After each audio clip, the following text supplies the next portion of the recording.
بسم اللہ الرحمن الرحیم فبأي آلاء ربكما تكذبان۔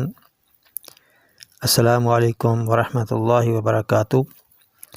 معزز سامعین، آج ہم چلغوزہ کے بارے میں گفتگو کریں گے۔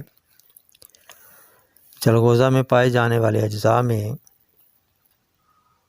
Magnesium, potassium, calcium, iron, manganese, zinc, selenium, carbohydrates, protein, fat اور وٹامن اے، سی اور ای، سوڈیم، کاپر اور فاسفورس پائے جاتے ہیں۔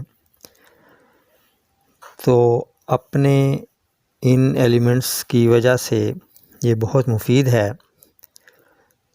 دل کی رفتار کو منظم کرتا ہے، شوگر کے لیے مفید ہے، دماغی کمزوری کو دور کر کے اعصاب طاقتور بناتا ہے اور یادداشت کو تیز کرتا ہے، کینسر جیسی موذی مرض سے بچاتا ہے اور ہڈیوں کو صحت مند رکھتا ہے۔ چلغوزہ زنک کی وجہ سے 100 سے زائد ہارمونز کو افراز کر کے ان کی کارکردگی کو مؤثر بناتا ہے۔ میگنیشیم کی وجہ سے بے چینی، سٹریس اور ڈپریشن کو کم کرتا ہے۔ چلغوزہ آئرن کی وجہ سے آکسیجن کو جسم میں اسٹور کرتا ہے۔ چلغوزہ بھوک کم کر کے وزن کم کرنے میں مدد دیتا ہے۔ وٹامن اے کی وجہ سے دماغی صلاحیت کو اجاگر کرتا ہے اور سوچ کے نئے باب کھولتا ہے۔ سامعین، یہاں ایک احتیاط ہے کہ چلغوزہ بھنا ہوا قدرے میٹھا اور تازہ کھانا چاہیے۔